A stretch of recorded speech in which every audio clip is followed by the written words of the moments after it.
Hello friends. അപ്പോൾ Harry Potter and the Order of the Phoenix എന്ന ബുക്കിൻ്റെ മലയാളം തർജ്ജിമയിലേക്ക് എല്ലാവർക്കും സ്വാഗതം. അപ്പോൾ നമ്മളിന്ന് നോക്കാൻ പോകുന്നത് ഡെഡ്ലി ഡിമെൻറ്റഡിൻ്റെ ബാക്കി പോർഷൻസ് ആണ്. And I hope you all like the previous section. And ഇഷ്ടപ്പെട്ടാൽ എല്ലാവരും സബ്സ്ക്രൈബ് ചെയ്യുക, ലൈക്ക് ചെയ്യുക, ഷെയർ ചെയ്യുക. ഇറ്റ്സ് എ മാൻഡേറ്ററി തിങ് അല്ലേ യൂട്യൂബേഴ്സിന്? Okay, anyways let's continue. ബാക്കിയുള്ള സംഘം പോകുന്നതുവരെ ഹാരി കാത്തിരുന്നു. എല്ലാവരും അകന്നപ്പോൾ വളരെ വേഗത്തിൽ നടന്ന് ഡഡ്ലിയുടെ അടുത്തെത്തി. ഹേ ബിഗ് ഡി! ഡഡ്ലി തിരിഞ്ഞു നോക്കി. ഓ, നീയോ? ഒന്ന് പോടാ. നീ എത്ര നാളായി ബിഗ് ഡി ആയിരുന്നിട്ട്? ഹാരി പറഞ്ഞു. മിണ്ടാതിരിക്കൂ. ഡഡ്ലി തിരിഞ്ഞു നോക്കി മുറുമുറുത്തു. ഹാരി ചിരിച്ചുകൊണ്ട് ചോദിച്ചു, നിന്റെ അമ്മയ്ക്ക് നിന്നെ എങ്ങനെയാണ് ആൾക്കാർ വിളിക്കുന്നതെന്നറിയില്ലേ? ഷട്ടപ്പ്! ഡഡ്ലി സ്വയം നിയന്ത്രിച്ചു. അപ്പോൾ ഇന്ന് രാത്രി നിങ്ങൾ ആരെയാണ് അടിക്കാൻ പോകുന്നത്? 2 ദിവസം മുമ്പ് നീ മാർക്ക് ഇവൻസിനെ ചെയ്തതുപോലെ. ഡഡ്ലിയുടെ താടിയെല്ലിൽ ഒരു പേശി പിടയുന്നുണ്ടായിരുന്നു. ഡഡ്ലിയെ താൻ എത്രമാത്രം കോപിപ്പിക്കുന്നുണ്ടെന്ന് അറിഞ്ഞപ്പോൾ ഹാരിക്ക് വളരെയധികം സംതൃപ്തി ലഭിച്ചു. അവന് ഉണ്ടായിരുന്ന ഒരേ ഒരു വഴിയായ തൻ്റെ കസിനിലേക്ക് സ്വന്തം നിരാശ അവൻ കടത്തിവിടുന്നതായി തോന്നി. എടാ, നിന്റെ കയ്യിൽ ആ വടിയിരിക്കുന്ന ധൈര്യത്തിലല്ലേ നീ നടക്കുന്നത്? ഡഡ്ലി ചോദിച്ചു. ഹാരി തൻ്റെ വടി പുറത്തെടുത്തു. ഡഡ്ലി അതിലേക്ക് നോക്കുന്നത് അവൻ കണ്ടു. ഡഡ്ലി ഉടനെ പറഞ്ഞു, അത് ഉപയോഗിക്കാൻ നിനക്ക് അനുവാദമില്ലെന്ന് എനിക്കറിയാം. നീ പോകുന്ന ആ ഫ്രീക്ക് സ്കൂളിൽ നിന്നും നിന്നെ പുറത്താക്കും.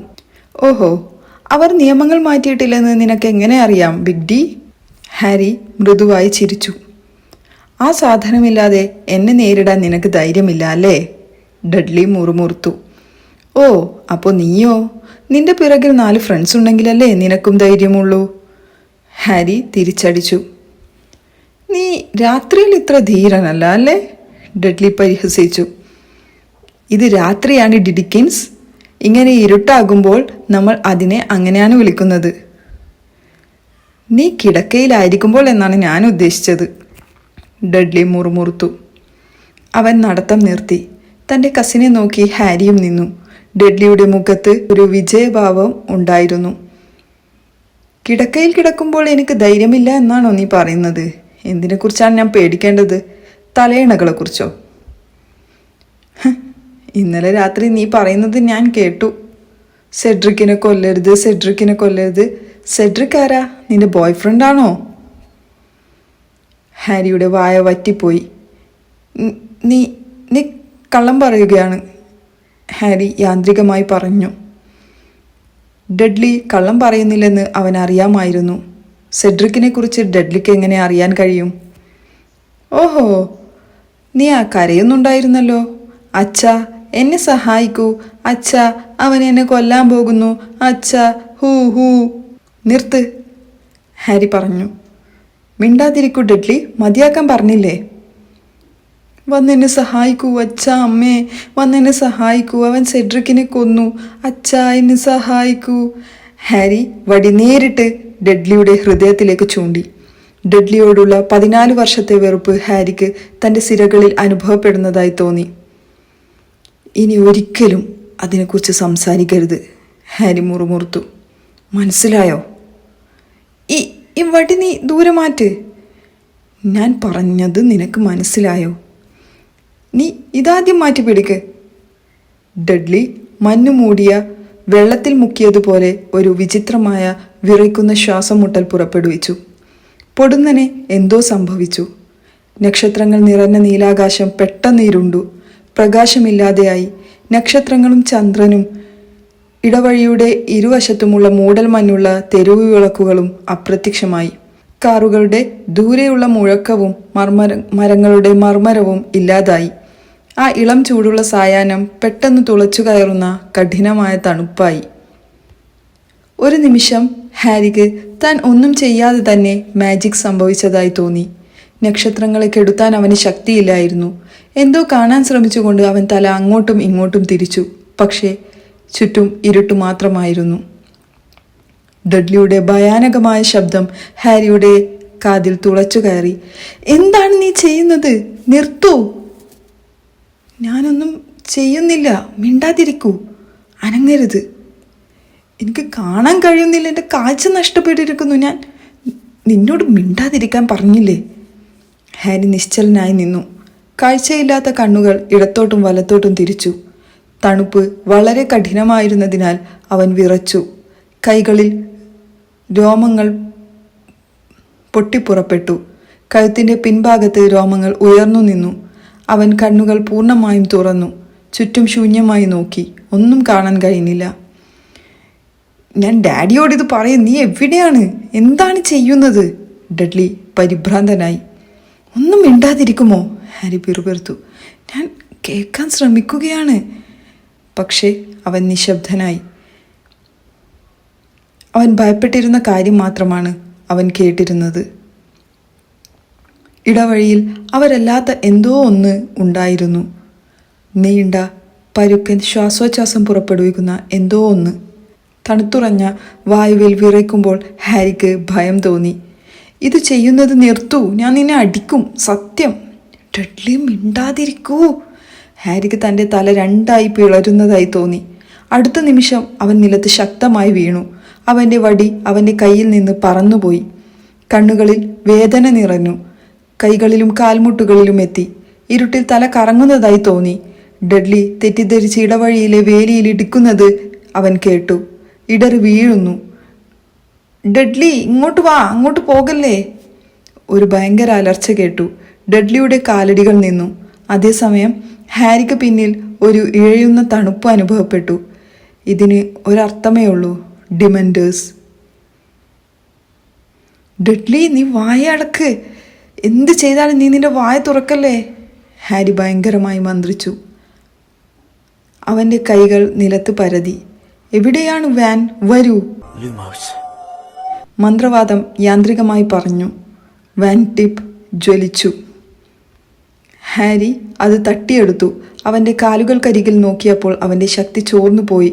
ഒരു ഉയർന്ന മൂടുപടം ധരിച്ച രൂപം അവൻ്റെ നേരെ സുഗമമായി നീങ്ങുന്നു. അതിൻ്റെ വസ്ത്രത്തിനിടയിൽ കാലുകളോ മുഖമോ ഒന്നും കാണുന്നില്ല. അത് കടന്നു വരുന്ന വഴിയിലെ ഇരുട്ട് മുഴുവനായും നുകരുന്നത് പോലെ. പിന്നിലേക്കിടറി ഹാരി തൻ്റെ വാൻ ഉയർത്തി. എക്സ്പെക്ടോ പെട്രോണം.